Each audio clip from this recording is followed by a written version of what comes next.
Auzubillahiminash-shaytanir-rajeem. Bismillahir-rahmanir-rahim. Assalamu alaikum. The topic which we are going to discuss today is the alpha decay. तो अभी तक previously हम radio activity के बारे में पढ़ चुके हैं। हम ये पढ़ चुके हैं कि हमारे पास अल्फा, बीटा और गामा 3 किस्म की डिकेज़ हैं जो कि हो रहे होते हैं किसी भी रेडियो एक्टिव एलिमेंट में से। और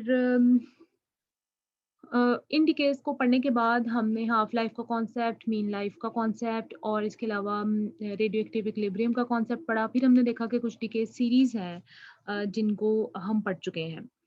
तो अब हम डिटेल में पढ़ेंगे कि जो अल्फा पार्टिकल है जब वो एमिट होता है या अल्फा डिके होता है तो किस तरीके से हम उसको स्टडी कर सकते हैं या उसकी हमें क्या-क्या नॉलेज मिलती है, ये कैसे वो होता है। इसी तरीके से फिर हम बीटा डिके और गामा डिके के बारे में पढ़ेंगे। तो इस theory of formation of alpha, beta और गामा डिके को डेवलप करने के लिए या फिर उसको एक्सप्लेन करने के लिए या उसकी थ्योरेटिकल नॉलेज हासिल करने के लिए पहले हम कुछ इंपॉर्टेंट पैरामीटर्स जो हैं अल्फा डिके के हवाले से वो स्टडी करेंगे और फिर हम देखेंगे कि किस तरीके से अल्फा डिके जो है वो डेवलप होता है। तो क्यों हमें कुछ इस स्टडी की ज़रूरत पेश आती है? जैसे ही आपके पास जब रेडियो एक्टिव सब्सटेंसेस में से रेडिएशंस एमिट होनी शुरू हुई और उनकी जो प्रॉपर्टीज़ थी, उनको स्टडी किया जाना शुरू हो गया। लोग उनको स्टडी करना शुरू हो गए। तो सबसे पहला जो इंटरेस्ट था इन रेडिएशंस में वो तो ये था कि जो ट्रांसफॉर्मेशन हो रही थी यूरेनियम, थोरियम और एक्टिनियम सीरीज़ में, वो किस तरह हो रही है और उसमें से किस तरह ये रेडिएशंस एमिट हो रही हैं और क्या इनका पर्पस हो सकता है या क्या इनका तरीका हो सकता है या क्या इनका इंट्रिगिंग फैक्टर हो सकता है, उसको स्टडी करना एक पहला इंटरेस्ट था। उसके बाद सेकंड इंटरेस्ट जो डेवलप हुआ या जिसकी बेस पर ये रिसर्च जो है मज़ीद आगे बढ़ी या इस आइडिया को मज़ीद देखा जाने लगा, वो रीज़न क्या थी कि रेडिएशंस जो हैं वो क्योंकि न्यूक्लियस में से निकल रही थी और इसके अलावा इन ट्रांसफॉर्मेशंस में जो एनर्जी चेंजेस इन्वॉल्व थी, इन चीज़ों के बारे में रिसर्च जो है फोकस जो है वो इस पर हो गया। अब ये जो एनर्जीज़ रेडिएशंस एमिट होने की जो रेडिएशंस एमिट हो रही हैं अल्फा, बीटा और गामा, इनकी जो एक्यूरेट एनर्जीज़ है, जब उनको मेज़र कर लिया गया नेचुरल रेडियो न्यूक्लियाइड में से जो निकल रही थी, तो उससे फिर एक नया आइडिया डेवलप हुआ, वो ये कि जिस तरीके से एटम की एनर्जी स्टेट्स होती हैं, इसी तरीके से न्यूक्लियर की भी एनर्जी स्टेट्स हो सकती हैं। तो इसका मतलब है कि अगर आप रेडिएशंस को स्टडी करें जो नेचुरल या आर्टिफिशियल रेडियोएक्टिव एलिमेंट्स में से निकल रही हैं, तो आप on the basis of energies of these radiation आप ये मालूम कर सकते हैं कि आपके पास जो न्यूक्लियस है उसकी भी कुछ न्यूक्लियर एनर्जी स्टेट्स हो सकती हैं और उसके भी कुछ न्यूक्लियर एनर्जी लेवल्स हो सकते हैं।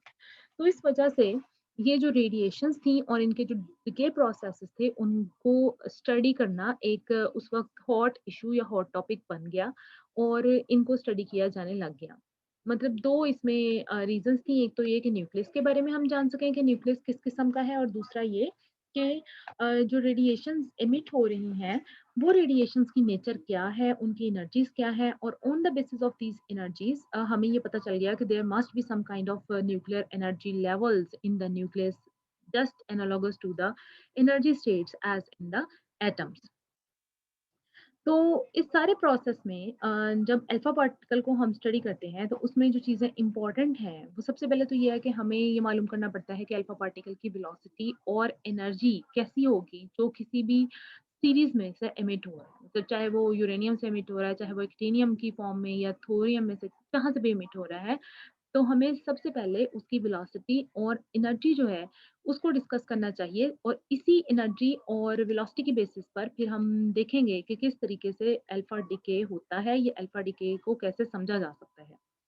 तो कुछ रीजंस हैं उसकी जिसकी वजह से इनको हम पहले स्टडी करेंगे। पहला तो ये है कि जो अल्फा पार्टिकल की एनर्जी की एक्यूरेट मेजरमेंट है, उसकी वजह से हम अ, मालूम कर सकते हैं कि आपके पास कुछ न्यूक्लियाइड्स ऐसे हैं जिसमें से जो अल्फा एमिट होते हैं there is not a single alpha particle but a spectrum of alpha particle. क्यों? क्योंकि जो अल्फा पार्टिकल्स एमिट हो रहे हैं उनकी एनर्जीज जो हैं आपस में स्लाइटली वेरिएबल है, मतलब थोड़ा थोड़ा सा फर्क है। तो इस थोड़े थोड़े फर्क की वजह से हम ये कह सकते हैं कि कुछ ऐसे भी पार्टिकल्स मौजूद हैं जिसमें से अल्फा पार्टिकल्स एक स्पेक्ट्रम की तरह एमिट होते हैं।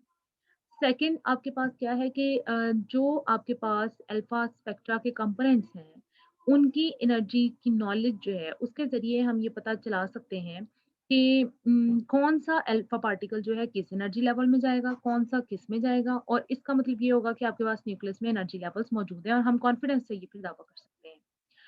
अब इन एनर्जीज़ जो है अल्फा पार्टिकल के इनको डिटरमिन करने के लिए जो मेथड हम डेवलप करते हैं, वही मेथड जो है हम यूज़ कर सकते हैं प्रोटॉन और न्यूट्रॉन की एनर्जीज़ के लिए भी। और ये तीनों चार्ज पार्टिकल जो हैं ये फर्दर इन्वॉल्व हैं बहुत सारी आर्टिफिशियल डिसइंटीग्रेशन में और इनकी एनर्जीज़ की जो एक्यूरेट मेज़रमेंट है, उसके ज़रिए हम एक्यूरेट क्यू वैल्यू मालूम कर सकते हैं और क्यू वैल्यू से फिर हम मुख्तलिफ जो है न्यूक्लियर मैसेज और न्यूक्लियर एनर्जी लेवल्स उनका पता चला सकते हैं। फोर्थ रीज़न जो है वो ये है कि अगर हमें अल्फा पार्टिकल की एनर्जी की एक्यूरेट वैल्यू का पता चल जाए, तो फिर हम उस एक्यूरेट वैल्यूज़ को यूज़ करते हुए पता चला लेंगे कि अल्फा कैसे डिके होता है या अल्फा पार्टिकल कैसे एमिट होते हैं और उसके ज़रिए हम थ्योरी ऑफ अल्फा डिके मालूम कर सकते हैं या उसको अम, उसमें जो भी मेजरमेंट डेवलपमेंट्स हैं उनका पता चलाया जा सकता है। यानी उसको अंडरस्टैंड कर सकते हैं थ्योरी ऑफ अल्फा डिके को। अब सबसे पहले तो हम देखते हैं कि इस वेलोसिटी और एनर्जीज़ को हम कैसे मेज़र कर सकते हैं। तो वेलोसिटी और एनर्जी ऑफ अल्फा पार्टिकल को मेज़र करने के लिए सबसे जो पहला मेथड हम इस्तेमाल करेंगे या जो शुरू में मेथड इस्तेमाल किया जाता था, तो वो आप पढ़ चुके हुए हैं। जैसे आप लोगों को पता है कि जब आपके पास कोई चार्ज पार्टिकल होता है, आई होप सो आपने ये प्रैक्टिकल भी किया हो। जब कोई चार्ज पार्टिकल होता है, तो उसकी वेलोसिटी और एनर्जी को मेज़र करने के लिए हम लेते हैं डिफ्लेक्शन मेथड और वो डिफ्लेक्शन मेथड हम कैसे करते हैं with the help of magnetic field क्योंकि जब किसी भी चार्ज पार्टिकल को इलेक्ट्रिक फील्ड में रखा जाता है तो उसको एक्सेलरेट कर देता है लेकिन जब आप उसको मैग्नेटिक फील्ड में रखते हैं तो वो उसको डिफ्लेक्ट कर देता है उसके पाथ को यानी उसका रास्ता बदल जाता है और उसको सर्कुलेट करवाना शुरू कर देता है। तो मैग्नेटिक फील्ड की हेल्प से हम किसी भी चार्ज पार्टिकल का रेडियस और इसके अलावा उसकी वेलोसिटी और एनर्जी मालूम कर सकते हैं।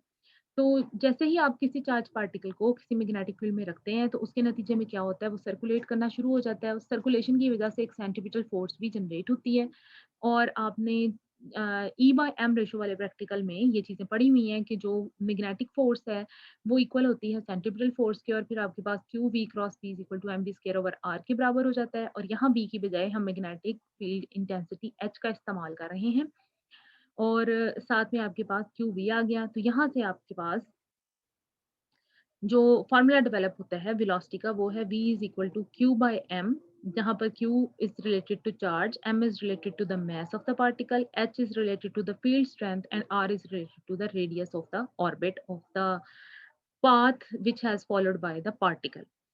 तो जो एक्सपेरिमेंट किया गया उसके लिए क्या किया गया सबसे पहले एक सोर्स लिया गया सोर्स में से जो है आपके पास कुछ अल्फा पार्टिकल्स इमिट हो रहे हैं और इसको आपने रखा है इसके ऊपर एक रखी है डिफाइनिंग स्लिट इस डिफाइनिंग स्लिट में से बहुत एक या दो किस्म के जो अल्फा पार्टिकल्स हैं बहुत नैरो स्लिट है इसमें से कुछ ही पार्टिकल इमिट हो सकते हैं। उसके बाद इस सारे के सारे प्रोसेस को एक इवैक्यूएटेड चैम्बर में रखा गया और चैम्बर में बहुत सारी चैम्बर स्लिट्स रखी गई हैं। ये चैम्बर स्लिट्स रखने का पर्पस क्या है कि जो अल्फा पार्टिकल्स यहाँ से जाएँ, वो अप, डाउन और चैम्बर की वॉल के ज़रिए स्कैटर ना हो सकें। इस स्कैटरिंग से बचने के लिए ये जो स्लिट्स हैं, ये रखी गई हैं। अब होता क्या है कि उसके बाद एक फोटोग्राफिक प्लेट रखी गई after at a specific distance from the source तो जैसे ही कोई पार्टिकल्स जो हैं वो एमिट होते हैं सोर्स में से इस डिफाइनिंग स्लिट में से गुजरते हैं फर्दर ये जो स्लिट्स हैं चैम्बर स्लिट्स इसमें से गुजरते हैं उनकी स्कैटरिंग से उनको रोकने के लिए ये स्लिट्स बनाई गई हैं और फाइनली वो फोटोग्राफिक प्लेट के ऊपर आकर स्ट्राइक कर देते हैं। फोटोग्राफिक प्लेट तक और सोर्स तक का जो सेमी सर्कल बनता है इसका हम एक रेडियस मालूम कर लेते हैं और वो रेडियस हम इसमें यूज़ कर लेते हैं। मैग्नेटिक इंटेंसिटी जो हमने अप्लाई की हुई है वो हमें मालूम है क्योंकि हमने सारे चैम्बर के ऊपर परपेंडिकुलर इसको मैग्नेटिक फील्ड अप्लाई किया हुआ है। मतलब ये आपके पास जो चैम्बर है इसमें परपेंडिकुलर डायरेक्शन में मैग्नेटिक फील्ड अप्लाई किया गया है और ये जो पार्टिकल्स हैं ये मैग्नेटिक फील्ड की वजह से बेंड हो रहे हैं तो उनका रेडियस ले लिया, मैग्नेटिक फील्ड इंटेंसिटी हमें मालूम है। चार्ज जो पार्टिकल पे है वो भी हमें मालूम है, मास भी मालूम है और इसके ज़रिए हम इनकी वेलोसिटी मालूम कर सकते हैं। जिसका आपके पास रेडियस कम होगा, ऑब्वियसली उसकी वेलोसिटी कम होगी और जब रेडियस ज़्यादा होगा तो उसकी वेलोसिटी भी ज़्यादा होगी। अगर ये सारे अल्फा पार्टिकल्स हैं, मैग्नेटिक फील्ड की स्ट्रेंथ भी सेम है, चार्ज भी सेम है।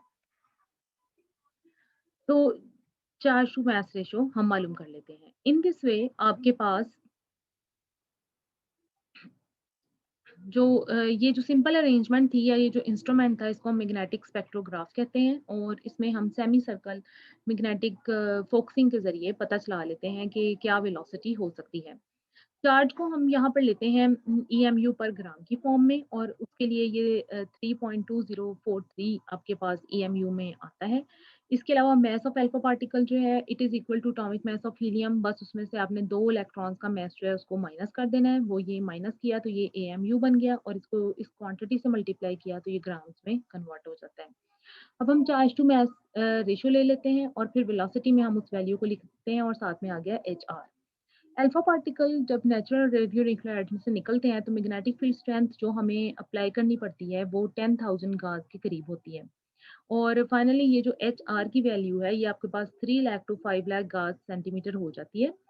क्योंकि हम यहाँ सेंटीमीटर्स और एएमयू वगैरह की बात कर रहे हैं तो इसलिए हमें जो यूनिट लेना पड़ेगा मैग्नेटिक फील्ड इंटेंसिटी का वो गॉस लेना पड़ेगा जो कि एक स्मॉलर यूनिट है। हम टेस्ला यहाँ यूज़ नहीं करेंगे। अगर हम मीटर लेते वेलोसिटी में या लेंथ में तो फिर हम यहाँ पर टेस्ला यूज़ कर सकते थे क्योंकि हम इस वेलोसिटी को इस रेंज में इसलिए लेना चाह रहे हैं क्योंकि हम बाद में रेंज मालूम करेंगे और वो रेंज सेंटीमीटर ऑर्डर की होगी। अब जब इन क्वांटिटीज़ को लगाते हैं तो इससे हम वेलोसिटी जो है वो मालूम कर सकते हैं दैट इज़ वेरिड फ्रॉम 1.62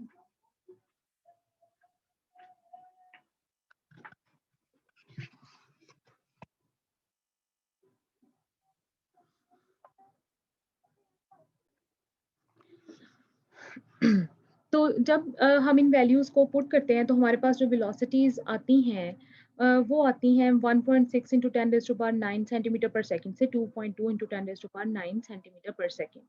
ये जो वेलोसिटीज़ हैं, इसमें हम जब रिलेटिविस्टिक इफ़ेक्ट्स को हमने नेग्लेक्ट किया हुआ है, तो हम इनके ज़रिए इलेक्ट्रिक एनर्जी जो है वो मालूम कर सकते हैं। Simple formula half m we square put करके, तो वो हमारे पास कुछ 2.074 into 10 raise to power minus 18 v square mega electron volt के करीब आ जाती है। लेकिन इन सच केसेस क्योंकि ये पार्टिकल जो हैं बहुत स्मॉल है और ये nearly equivalent to the speed of light move कर रहे हैं। ये हमें नज़र आ रहा है यहाँ से 1.6 इंटू 10 रेज़ टू पावर 9 या 2.2 into 10 raise to power 9 although ये सेंटीमीटर पर सेकंड में है। तो हम इसमें रिलेटिविस्टिक इफ़ेक्ट को इग्नोर नहीं करेंगे बल्कि इस मोर एक्यूरेसी के लिए हम उन इफ़ेक्ट को साथ में लेंगे। तो हमारे पास जो वेलोसिटी है that will be equal to H R Q by M naught. Mass का जो रिलेटिविस्टिक मास का आपके पास फॉर्मूला है वो हम लगाएँगे। हम पिछले जो हमारा कोर्स था रिलेटिविटी वाला उसमें पढ़ चुके हुए हैं कि m is equal to m not by 1 minus v square over c square under root. ये आपके पास आ जाएगा साथ में। इसी तरीके से यहाँ पर भी m not c square by 1 minus v square over c square minus 1 इस फॉर्म में रिलेटिविस्टिक काइनेटिक एनर्जी आ जाएगी। अब एचआर की वैल्यू हमें नोन है, क्यू की वैल्यू मालूम है, रेस्ट मास एनर्जी हमें मालूम है, हम वी और सी की वैल्यूज़ पुट करते हैं तो इन दिस वे हम मालूम कर पाते हैं यहाँ से रिलेटिविस्टिक वेलोसिटी और relativistic kinetic energy of the alpha particles that has been emitted from a natural radioactive source. तो अब ये जो हमने प्रोसेस इसमें अडॉप्ट किया था या जो मेथड हमने अडॉप्ट किया था वो था मैग्नेटिक डिफ्लेक्शन मेथड जिसके ज़रिए हमने ये रिजल्ट्स जो हैं वो मालूम किए हैं। लेकिन हाईली एक्यूरेट रिजल्ट्स हमें तभी मिलते हैं इस मेथड से जब हमारे पास कोई ऐसा रेडियो एक्टिव एलिमेंट मौजूद है जिसकी जो रेडियो एक्टिविटी है वो बहुत ज़्यादा हो। यानी हम अगर यूरेनियम और यूरेनियम 235 या थोरियम को यूज़ करें तो फिर हम बिल्कुल इनकी क्योंकि रेडियो एक्टिविटी इनकी हाफ लाइफ बहुत ज़्यादा होती है तो इनकी एक्टिविटी भी इतनी हाई नहीं होती। कम होने की वजह से हम इनसे एक्यूरेट रिजल्ट्स मालूम नहीं कर सकते। और दूसरा ये जो मेथड है ये रिलेटिवली एक्सपेंसिव भी है और इसकी बजाय फिर हम अल्फा पार्टिकल को डिटरमिन के लिए कुछ ज़्यादा मोर कन्वीनिएंट और लेस एक्सपेंसिव जो मेथड्स हैं उनका इस्तेमाल करते हैं जिसमें से पहला जो मेथड हम लेते हैं वो आ जाता है एब्जॉर्प्शन ऑफ अल्फा पार्टिकल का। अब एब्जॉर्प्शन ऑफ अल्फा पार्टिकल के जरिए हम रेंज का पता चला सकते हैं, आयोनाइजेशन और स्टॉपिंग पावर। ये 3 तरीके इसमें होंगे कि अगर हम रेंज मालूम कर लेंगे तो भी हम एनर्जी और वेलोसिटी मालूम कर लेंगे। अगर हम आयोनाइजेशन मालूम कर लेंगे तो उससे भी हम एनर्जी और जो वेलोसिटी है वो मालूम कर लेंगे। अगर हम स्टॉपिंग पावर मालूम कर लें तो उसके ज़रिए भी हम एनर्जी ऑफ अल्फा पार्टिकल्स मालूम कर सकते हैं। ये सारे मेथड ऐसे हैं जिसमें हम अल्फा पार्टिकल की एनर्जी को मालूम कर लेंगे। और जहाँ पर हमने बात की एब्ज़ॉर्प्शन की, तो एब्ज़ॉर्प्शन बेसिकली क्या होता है, क्योंकि अल्फा पार्टिकल चार्ज पार्टिकल्स हैं, ये पार्टिकल्स जब भी एमिट होंगे तो फौरी तौर पर ये इंटरैक्ट करेंगे अपने इर्द-गिर्द एनवायरनमेंट में मौजूद एलिमेंट्स के साथ। जब उनके साथ ये इंटरैक्ट करेंगे तो इंटरैक्ट करने के नतीजे में अपनी एनर्जी लॉस्ट करते जाएँगे और फाइनली ये उस मटेरियल में एब्ज़ॉर्ब हो जाएँगे। This is called absorption of alpha particles. तो जो मेथड यहाँ पर हम यूज़ करने वाले हैं that is the measurement of their absorption by the matter. और उसमें ये है कि ये ईज़िली एब्ज़ॉर्ब हो जाते हैं अल्फ़ा पार्टिकल्स। जब किसी भी रेडियोएक्टिव डिसइंटीग्रेशन के नतीजे में कोई अल्फ़ा पार्टिकल्स एमिट होते हैं तो आप उसको एक शीट ऑफ पेपर से या कोई एल्यूमीनियम फॉयल है जिसकी थिकनेस 0.004 सेंटीमीटर हो या फिर एयर में सेवरल सेंटीमीटर तक ये एब्ज़ॉर्ब हो सकते हैं। अल्फ़ा पार्टिकल जब आपके पास किसी सोर्स से एमिट होते हैं तो एयर में हम इसको काउंट भी कर सकते हैं by counting the number of scintillations which they produced on the zinc sulphide screen. यानी अगर आप एक सोर्स ऑफ अल्फा पार्टिकल के कुछ डिस्टेंस पे एक जिंक सल्फाइड स्क्रीन रख दें तो उसके ऊपर स्सिंटिलेशंस पैदा होंगी। स्सिंटिलेशन क्या होती है कि आपके पास जब भी कोई पार्टिकल जाके टकराता है तो जो जिंक सल्फाइड के अंदर मौजूद इलेक्ट्रॉन्स हैं, उनको ये एनर्जी ट्रांसफ़र करता है, वो इलेक्ट्रॉन्स जो हैं किसी हायर स्टेट में जाते हैं और जब डी एक्साइट होते हैं तो उसके नतीजे में कुछ लाइट एमिट होती है, दीज़ आर कॉल्ड स्सिंटिलेशंस। तो ये स्सिंटिलेशंस परफ़ॉर्म होती हैं। अब जितना ज़्यादा दूर करते जाएँगे स्क्रीन को विद द थोड़ा-थोड़ा फ़ासले के साथ, तो क्या होगा कि एक ख़ास डिस्टेंस आएगा जहाँ पर स्सिंटिलेशंस ज़ीरो हो जाएँगी, कोई स्सिंटिलेशन आपको नज़र नहीं आएगी। तो ये जो डिस्टेंस होगा जहाँ पर स्सिंटिलेशंस ख़त्म हो गई हैं, उसको आप रेंज कहेंगे। और ये जो डिस्टेंस जहाँ तक अल्फ़ा पार्टिकल एब्ज़ॉर्ब हो जाता है, this is called range of alpha particle. और अगर कोई बीटा या गामा पार्टिकल हो, तो ये ऑब्वियसली रेंज ऑफ गामा और बीटा पार्टिकल भी कहलाएगा।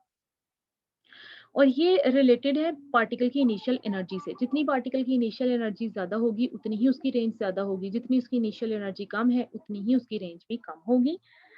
तो आपके पास इसका मतलब है कि हम मैग्नेटिक डिफ्लेक्शन मेथड के अलावा भी कुछ मेथड्स को यूज़ करके रेंज मालूम कर सकते हैं। और इस रेंज के ज़रिए फिर जब हम इसको अ, कैलिब्रेट करेंगे किसी भी दूसरे मेथड के साथ, जैसे मैग्नेटिक डिफ्लेक्शन मेथड के रिजल्ट्स के साथ, तो हम इजीली रेंज को एनर्जी की फॉर्म में कन्वर्ट कर सकते हैं और हमें फिर बार-बार जो है वो मैग्नेटिक डिफ्लेक्शन मेथड यूज़ नहीं करना पड़ेगा। हम सिंपली रेंज वाले मेथड से मालूम कर पाएँगे कि किस तरीके से अल्फा पार्टिकल की एनर्जी क्या है, या और उस एनर्जी से फिर हम उसकी वेलोसिटी भी मालूम कर लेंगे। तो एक बिल्कुल एक सिंपल सा मेथड जो इस सिलसिले में यूज़ किया जाता है या जो एक apparatus यूज़ किया जाता है, वो कुछ इस किस्म से है कि अगर आपके पास ये एक इवैक्यूएटेड चैम्बर है, इसमें यहाँ पर आपके पास एक सोर्स पड़ा है जहाँ से अल्फा पार्टिकल एमिट हो रहे हैं। इसके सामने आपके पास 2 स्लिट्स हैं कॉलिमेशन के लिए। और ये जो ब्लॉक है जहाँ पर अल्फा पार्टिकल पड़ा हुआ है, ये एडजस्टेबल है, यानी आप इसको मूव कर सकते हैं आगे-पीछे। और इसके सामने मौजूद है एक आयोनाइज़ेशन चैम्बर। और आयोनाइज़ेशन चैम्बर में ये एक थिन बिल्कुल विंडो मौजूद है। जैसे ही अल्फ़ा पार्टिकल इसमें से एमिट होता है, आयोनाइज़ेशन चैम्बर के अंदर चला जाता है। इसके अंदर एयर भी हो सकती है, इसके अंदर कोई गैस भी हो सकती है। ये उन पार्टिकल्स के साथ इंटरैक्ट करता है, वहाँ से इलेक्ट्रॉन्स और इलेक्ट्रॉन आयन पेयर जनरेट होते हैं। ये जो इलेक्ट्रॉन्स यहाँ से निकलते हैं, उनको हमने किसी कैथोड के साथ अटैच किया हुआ है। वो फौरी तौर पर एक इलेक्ट्रॉन करंट की पल्स बना देते हैं और उस पल्स को हमने अटैच किया होता है किसी काउंटिंग या असेंबली के साथ, जहाँ पर ये जो पल्सेस हैं, ये काउंट्स में चेंज हो जाती है। मतलब हमने इसके साथ जो अटैच की हुई है असेंबली, वहाँ पर एक अल्फा पार्टिकल के आने की वजह से जितना करंट जनरेट होगा, वो उसको देखो काउंटर के साथ जब अटैच कर देंगे, तो वो उसको 1 काउंट के तौर पर ले लेगा। 2 पार्टिकल की वजह से जब करंट जनरेट होगा, तो 2 काउंट्स हो जाएँगे, 3 की वजह से 3 हो जाएगा। तो हम नंबर ऑफ अल्फास जो हैं, वो मेज़र कर सकते हैं। अब अगर हमें रेंज मेज़र करनी है तो हम क्या करते हैं, हम इसका जो डिस्टेंस है ना वो बढ़ाते रहते हैं इस चैम्बर के साथ। ये देखें ये स्केल लगा हुआ है। अगर आप इसको अवे मूव करते जाएँ तो इसका मतलब है आप क्या कर रहे हैं, आप अल्फ़ा का डिस्टेंस बढ़ा रहे हैं। जब डिस्टेंस आप अल्फ़ा का बढ़ाते जाएँगे तो फिर आप देखेंगे कि एक पॉइंट ऐसा आएगा जहाँ पर ये चैम्बर में अल्फ़ाज़ डिटेक्ट नहीं हो पाएँगे। जिसका मतलब ये होगा कि इस ख़ास ये रेंज है अल्फ़ा पार्टिकल की, यानी इतने डिस्टेंस तक अल्फ़ा पार्टिकल एयर में ही कर लेते हैं इंटरैक्ट और फिर क्या होता है वो इस तक पहुँच ही नहीं पाते हैं, उसकी एनर्जी ज़ाया हो जाती है और जितना ये करीब होगा उतना आप देखेंगे आपको ज़्यादा अल्फ़ा पार्टिकल्स मिलेंगे और उनकी एनर्जी भी ज़्यादा होगी। तो ये हमने इस मेथड को यूज़ करते हुए एक ग्राफ बनाया गया। इस ग्राफ में आप ये देखें कि ये जो ऑर्डिनेट एक्सिस है, इसके ऊपर रिलेटिव आयनाइज़ेशन ली गई है कि कितने नम पार्टिकल्स जो हैं उन्होंने आयनाइज़ेशन प्रोड्यूस की है, और ये जो अब्सीसा है इसका, ये एक्स एक्सिस है, इसके ऊपर लिया गया है डिस्टेंस। और वो डिस्टेंस कौन-सा है? अल्फा पार्टिकल का, सोर्स का और डिटेक्टर का। डिटेक्टर यहाँ मैं आयनाइज़ेशन चैम्बर को कह रही हूँ। आयनाइज़ेशन चैम्बर और सोर्स का जो डिस्टेंस है, वो हमारे पास यहाँ पर मौजूद है। अब जितना ये डिस्टेंस इंक्रीज़ होता जाएगा, उतना ही आप ये देखेंगे कि आपके पास जो आयनाइज़ेशन है वो कम होती जा रही है। ठीक है जी?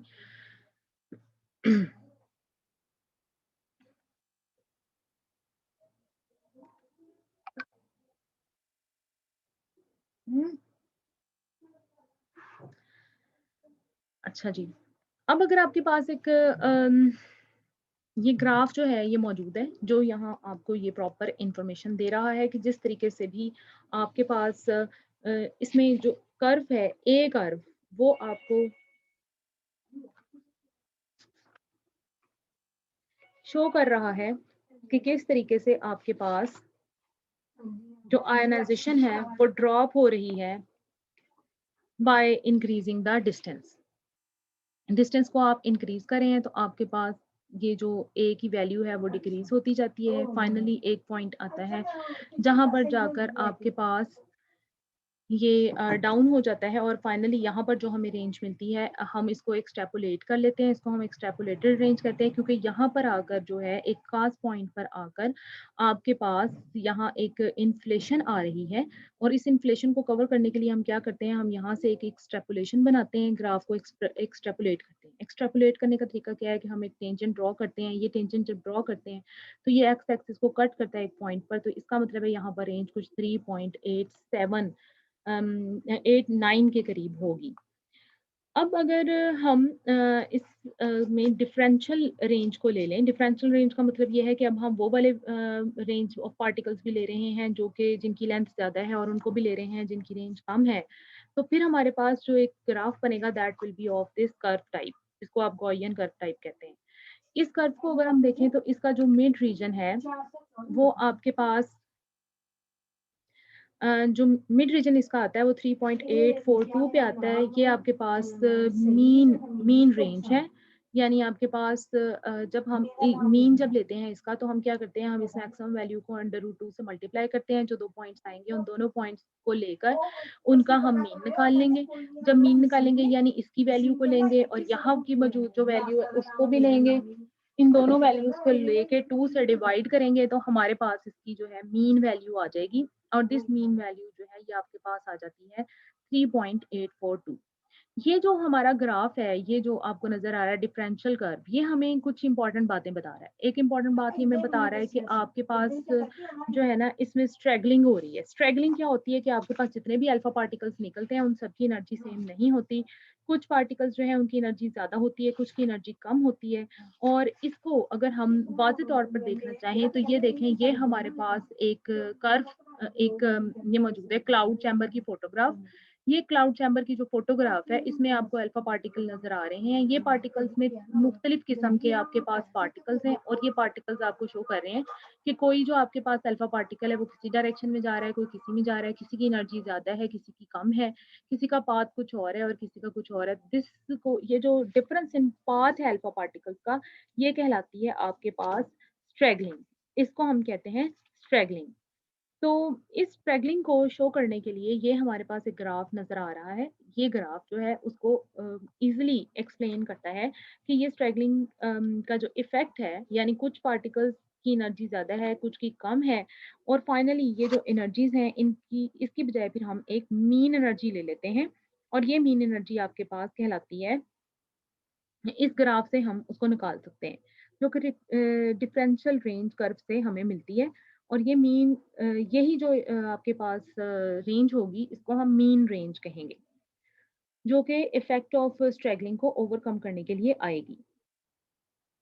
अब हो क्यों रही है? क्योंकि आपके पास अभी जैसे हमने बात की है कि डिफरेंट पार्टिकल्स एमिट हो रहे हैं, और डिफरेंट पार्टिकल्स जो हैं उनके पास डिफरेंट एनर्जीज़ होंगी। जब उनकी एनर्जीज़ डिफरेंट होंगी तो उसकी रीज़न क्या है कि कुछ पार्टिकल्स जो हैं ज़्यादा हीट करते हैं जो मॉलिक्यूल्स को जो मौजूद हैं एयर में, और कुछ पार्टिकल्स जो हैं वो इंटरेक्शन कम करते हैं। जो ज़्यादा इंटरेक्शन करते हैं उनकी रेंज कम होती है, और जो कम इंटरैक्ट करते हैं उनकी जो रेंज है वो ज़्यादा होती है। इस ज़्यादा और कम रेंज को इक्वलाइज़ करने के लिए या इस इफ़ेक्ट को मिनिमाइज़ करने के लिए हम मीन रेंज ले लेते हैं, और ये जो इफ़ेक्ट है कि जिसमें किसी का पार्टिकल का इंटरेक्शन ज़्यादा है, किसी का कम है, इसको हम स्ट्रैगलिंग कह रहे हैं। तो अब हम इस वजह से स्ट्रैगलिंग की वजह से, क्योंकि हम एक्चुअल रेंज जो है अल्फा पार्टिकल की डेफिनिट रेंज को नहीं ले सकते, तो इस इनडेफिनिटनेस को अवॉइड करने के लिए या तो फिर हम एक्सट्रैपोलेशन करते हैं, या फिर दूसरा काम हम क्या करते हैं, हम ये डिफरेंशियल कर्व ले लेते हैं, यानी मीन रेंज हम लेते हैं। तो जो वैल्यू है इस रेंज की एयर में, वो फिर हम मालूम कर लेते हैं 15 डिग्री सेंटीग्रेड और 760 मिलीमीटर ऑफ मरकरी पर। अब आपके पास जो आयोनाइजेशंस पैदा होती हैं एयर में due to the alpha particle, उसके ज़रिए हम एनर्जी और रेंज मालूम करते हैं। अब due to these interaction of alpha particle with the air molecules, आपके पास इलेक्ट्रॉन और पॉजिटिव आयन के पेयर्स जनरेट होते हैं। इलेक्ट्रॉन्स जो हैं एटम्स में से इलेक्ट्रॉन्स को रिमूव कर देते हैं हम, तो एक इलेक्ट्रॉन आयन पेयर जनरेट हो जाता है। अब इंटेंसिटी ऑफ आयनाइजेशन जो है वो अ, जो पार्टिकल्स की वजह से जनरे होती है, यानी जितने आयन पेयर जनरेट हो रहे हैं, अगर वो ज़्यादा जनरेट हो रहे हैं तो इंटेंसिटी ज़्यादा होगी, अगर इलेक्ट्रॉन आयन पेयर कम जनरेट हो रहे हैं तो आयनाइजेशन की इंटेंसिटी कम होगी। इसको हम एक्सप्रेस करते हैं in terms of specific ionization. Specific ionization जो है ना, वो आपके पास होते हैं number of ion pair per millimetre of beam path. तो अब हम स्पेसिफिक आयनाइजेशन को देखते हैं, उसके कर्व्स जो हैं वो किस तरीके से मौजूद हैं, डिस्टेंस ऑफ उसका क्या रिलेशनशिप है आपके पास, जो डिस्टेंस ऑफ डिटेक्टर और ये हॉरिजॉन्टल एक्सिस पर हमने डिस्टेंस लिया हुआ है डिटेक्टर का, ये अल्फा पार्टिकल का फ्रॉम द डिटेक्टर, और ये हमने लिया हुआ है आयनाइजेशन, यानी आयनाइजेशन इंटेंसिटी, या जिसको स्पेसिफिक आयनाइजेशन कह रहे हैं। ये हमें नजर आ रहा है इसमें कि जैसे ही स्टार्ट में अल्फा पार्टिकल इमिट होता है ना, तो उसकी आयनाइजेशन इंटेंसिटी बहुत कम होती है। ये देखें 0.4 0.6 के पास है। तो शुरू में वो जो आयन पेयर जनरेट करता है वो कम होते हैं। With the passage of time क्या होता है कि वो जो है आहिस्ता-आहिस्ता स्पेसिफिक आयनाइजेशन इंक्रीज़ होने लग जाती है, और फाइनली वो मैक्सिमम पॉइंट पे पहुँचती है। मैक्सिमम पॉइंट पे पहुँचने के बाद एकदम वो ड्रॉप होती है 0 पर, तो ये कुछ 3.9 के करीब इसकी रेंज होगी इस अल्फा पार्टिकल की, जो रेडियम जो पोलोनियम का है। अब यहाँ पर ये जो चीज़ है ना, ये यहाँ पर ये जो कर्व है, ये शो कर रहा है एक्सट्रैपोलेशन को, और यहाँ पर ये जो लंबी लाइन आ रही है, तो ये एक्सट्रैपोलेशन को शो कर रहा है, और ये स्टैगलिंग को शो कर रहा है कि कुछ पार्टिकल्स ऐसे भी हैं जो आपके पास जिनकी जो रेंज है वो डिफरेंट है। तो फाइनली आपके पास जो एक्सट्रैपोलेटेड रेंज है वो आप लेते हैं, और उसके ज़रिए फिर आप उसकी रेंज का पता चला लेते हैं। अब इसी तरीके से एक कर्व जो है हमने ये ड्रॉ किया है, ये आपके पास रिलेटिव आयनाइजेशन और distance from the end of the track है, और ये ऊपर वाला जो इसकी है आपके पास स्केल, ये distance of detector from the source है। आप इसमें देखें कि शुरू-शुरू में क्या होता है कि जब आपके पास जो रेंज है वो कुछ 2.5 से ज़्यादा 3 के पास-पास है, तो उस वहाँ देखें आपके आयनाइज़ेशन जो है ना वो रिलेटिवली कम है, मतलब 4 टू 6 के दरमियान, कोई 5 से भी कम है। और फिर आहिस्ता-आहिस्ता जैसे-जैसे डिटेक्टर और सोर्स का डिस्टेंस जो है वो बढ़ता जाता है, रेंज जो है वो कम होती जाती है पार्टिकल की, और आपके पास नज़र आ रहा है आपको कि आयनाइज़ेशन जो है वो इंक्रीज़ होती जा रही है, और फाइनली एक पॉइंट आता है जहाँ पर आयनाइज़ेशन मैक्सिमम हो जाती है। आयनाइज़ेशन मैक्सिमम होने के बाद एकदम जो है आपके पास एनर्जी सारी की सारी यूटिलाइज़ होती है, और वो नीचे आ जाता है, और एकदम उसकी रेंज जो है वो 0 हो जाती है। ये सब कुछ क्यों होता है? क्योंकि आपके पास शुरू में अगर हम कंसीडर करें कि जो पार्टिकल है वो कुछ 2200 आयन्स प्रोड्यूस कर रहा है, और with the passage of time जैसे ही थोड़ा-सा डिस्टेंस वो आगे चलता है, तो उसका जो आपके पास जो इंटरैक्शन है वो ज़्यादा हो जाता है, और आयनाइज़ेशन जो है वो इंक्रीज़ कर जाती है 7000 तक। और उसके बाद जब आपके पास मज़ीद जो पाथ है, जब आयनाइज़ेशन यहाँ पर ज़्यादा होती है, उसकी वेलोसिटी जो है वो आपके पास ये देखें कि आहिस्ता-आहिस्ता जो है ये आयनाइज़ेशन इंक्रीज़ कर रही है।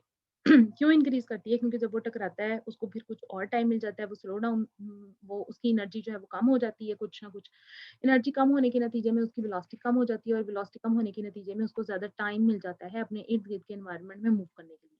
जब वो ज़्यादा टाइम के साथ मूव करेगा, तो जितना ज़्यादा टाइम होगा उतनी ही प्रोबेबिलिटी ऑफ इंटरैक्शन उसकी पार्टिकल्स के साथ बढ़ जाएगी, उसके स्लो होने की वजह से।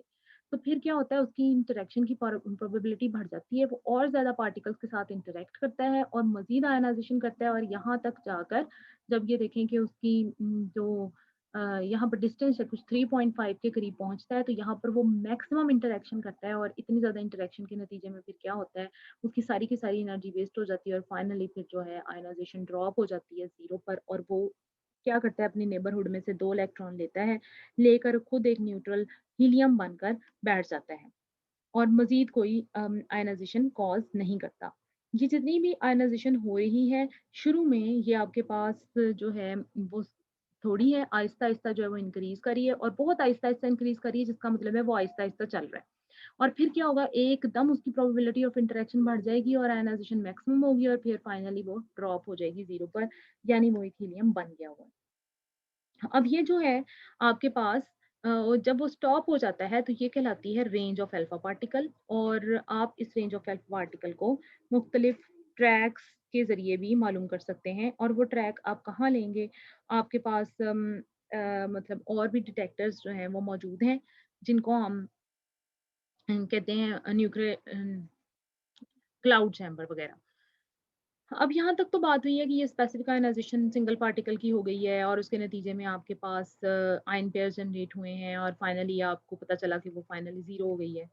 तो एक तो तरीका ये है कि हम जो भी आयनाइज़ेशंस क्रिएट हुई हैं, इनका एक ले लें हम कैलिब्रेट कर लें इसको मैग्नेटिक फील्ड जो डिफ्लेक्टर था उसके साथ। लेकिन दूसरा हम ये भी करते हैं कि हम ये जितनी भी टोटल आयनाइज़ेशन कॉज़ होती है और इस सारे को हम कन्वर्ट करते हैं इलेक्ट्रिकल सिग्नल में। उसके लिए क्या किया जाता है कि आपके पास जो आयनाइज़ेशन चैम्बर है उसके साथ हम अटैच कर लेते हैं इलेक्ट्रॉनिक सर्किट्स जिनको आप multi channel differential pulse height selector कहते हैं। ये आयनाइज़ेशन चैम्बर की जो आउटपुट है उसको एम्प्लीफाइड किया जाता है और वो एम्प्लीफाइड जो आउटपुट है उसको पल्स सेलेक्टर सर्किट्स के साथ अटैच कर दिया जाता है। हर सर्किट जो है वो एक ख़ास हाइट की पल्स को सिलेक्ट करता है और ये जो पल्सेस हैं ये मुख्तलिफ साइज़ेज़ की फिर हम साइमल्टेनियसली इनको मेज़र कर सकते हैं। पल्सेस की जो हाइट है होल रेंज में उसके ज़रिए हम रिकॉर्ड कर लेते हैं कि कोई जो पार्टिकल है उसकी एनर्जी क्या है और उसकी रेंज क्या है और उसको फिर हम कैलिब्रेट कर लेते हैं। अब यहाँ पर जो आपको नज़र आ रही है ये वाला ग्राफ, ये आपके पास एक ऐसे ही मल्टीपल चैनल सिलेक्टर का है। यहाँ पर आपके पास टोटल काउंट्स हैं हर चैनल में और ये आपके पास चैनल नंबर है। मतलब कि वो एक आपके पास चैनल नंबर 10 जो है यानी सर्किट नंबर 10 के ऊपर कितने पार्टिकल डिटेक्ट हो रहे हैं 1000, 15 पर कितने हो रहे हैं 900, फिर ये 25 पर कितने हो रहे हैं 800 और ये कहीं 70 पर जाकर आपके पास थोरियम सी जो है वो ये डिटेक्ट हो रही है कुछ 400 के करीब। तो ये आपके पास एक मल्टी चैनल सिलेक्टर है जिसके ज़रिए आप मालूम कर लेते हैं डिफरेंशियल पल्स हाइट सिलेक्टर जिसके ज़रिए आपको मुख्तलिफ पल्सेस जो हैं उनमें नंबर ऑफ काउंट्स मिल जाते हैं और उसी की बेस पर फिर आप एनर्जीज़ जो हैं वो पता चला लेते हैं और ये जो एनर्जीज़ हैं इनकी बेस पर फिर हम इनकी वेलोसिटीज़ और फर्दर जो क्वांटिटीज़ हैं रेंज उनको हम मेज़र कर सकते हैं। तो 2 स्टेजेज़ में ये लिया गया है। इसमें ये देखें कि जो आपके पास थोरियम, आरडी थोरियम है और उसके बाद आपके पास ये मौजूद है और दूसरा इसका जो है थोरियम सी डैश जो है ये मौजूद है। ये दोनों जो साइज़ेज़ ऑफ पल्सेस हैं ये आपको बता रहे हैं कि एक जो है पल्स उसकी एनर्जी बहुत ज़्यादा है और दूसरे की जो एनर्जी है वो बहुत कम है। अब जो अल्फा पार्टिकल्स जो हैं ये एब्ज़ॉर्ब हो रहे हैं एयर में ये सिर्फ लिमिटेड नहीं है एयर तक बल्कि और गैसेस में भी इनको जो है मेज़र किया जाता है। इनकी एब्ज़ॉर्प्शन को जैसे आर्गन जो है उसमें भी इसको मेज़र किया जाता है। इसके अलावा आपके पास अल्फ़ा पार्टिकल्स की एब्ज़ॉर्प्शन को मेज़र करने के लिए जो टेक्निक्स यूज़ होती हैं वो फोटोग्राफिक इमल्शन टेक्निक भी है। फोटोग्राफिक इमल्शन टेक्निक जो है ये सबसे पहले यूज़ की जाती थी रेडिएशंस को जो है मेज़र करने के लिए या स्टडी करने के लिए। जब तक कि इलेक्ट्रिकल काउंटिंग इंस्ट्रूमेंट्स नहीं आए थे, ये टेक्नीक इमल्शन जो थी रेडियो एक्टिव इमल्शन टेक्निक ये सबसे ज़्यादा इम्पोर्टेंट थी। और इसी के ज़रिए आप रेडियो एक्टिविटी मुख्तलिफ का पता चलाते थे। लेकिन with the passage of rapid time rapid advances हो गई आपके पास इलेक्ट्रॉनिक इंस्ट्रूमेंट्स में, तो ये जो फोटोग्राफिक इमल्शन टेक्निक थी इसको फिर ज़्यादा यूज़ नहीं किया जाने लगा। लेकिन अब जो इमल्शंस की प्रिपरेशन है उसमें बहुत ज़्यादा इम्प्रूवमेंट्स हुई हैं, तो इसको दोबारा से हम रेडियो एक्टिव मेजरमेंट के लिए इस्तेमाल करते हैं। बेसिकली इमल्शंस में क्या करते हैं कि जब अल्फा, बीटा या गामा कोई भी आकर उसके साथ टकराता है, इन केस अगर अल्फा ही आके टकराते हैं मुख्तलिफ, तो उनकी मुख्तलिफ ट्रैक लेंथ्स बन जाती हैं। वो जो ट्रैक लेंथ है ना, वो शो कर रही होती है कि इसकी रेंज कितनी है और फिर उसके हिसाब से उसकी एनर्जी क्या होगी। तो ये ट्रैक लेंथ्स जो हैं इमल्शंस में, इनको कोरिलेटेड किया जाता है पार्टिकल एनर्जीज़ के साथ। रेंज एनर्जी कर्व जो है इससे ड्रॉ किए जाते हैं। तो क्योंकि न्यूक्लियर फिजिक्स में जो इमल्शंस यूज़ होते हैं उनको फिर हम न्यूक्लियर इमल्शंस कहते हैं। इमल्शंस के अलावा आपके पास जो एक और टेक्नीक है रेंज की मेजरमेंट के लिए, वो है सॉलिड फॉइल्स। सॉलिड फॉइल्स को भी आप एब्जॉर्बर के तौर पर यूज़ कर सकते हैं। जैसे अगर आपके पास यूरेनियम कोई भी थिन यूनिफॉर्म फॉइल्स हैं, उनको अल्फा पार्टिकल इमिटिंग सैंपल के ऊपर रख दिया जाता है। उसकी जो थिकनेस होती है ना, वो मतलब ऐसी होनी चाहिए कि उसमें सारे के सारे अल्फा पार्टिकल जो हैं एब्जॉर्ब हो जाएँ। और उसके ज़रिए फिर हम रेंज को मेज़र कर सकते हैं। इसमें जो जो मटेरियल यूज़ किए जाते हैं वो माइका है, एल्यूमीनियम है, गोल्ड फॉइल है।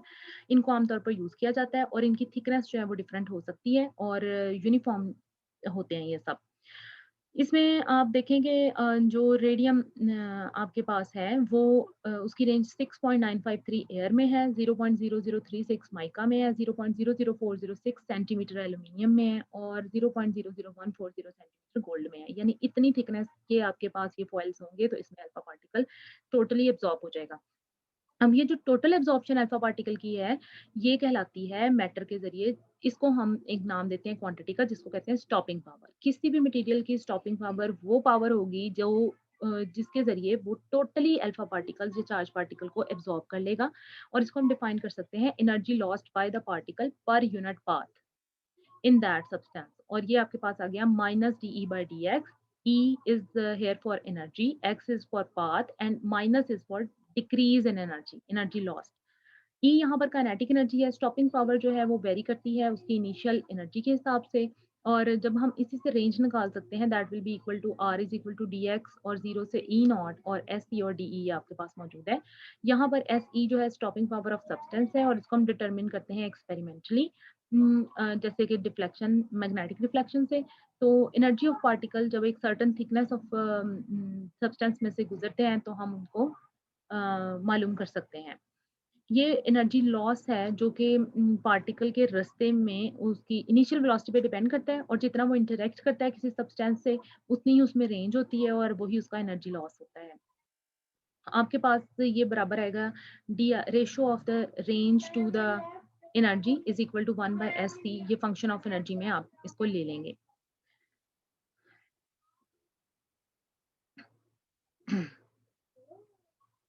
अच्छा जी, we are with short of time, we are left with very short time. तो ये स्टॉपिंग पावर का जो कॉन्सेप्ट है ना, ये फिर अब हम इंशाल्लाह कल पढ़ेंगे।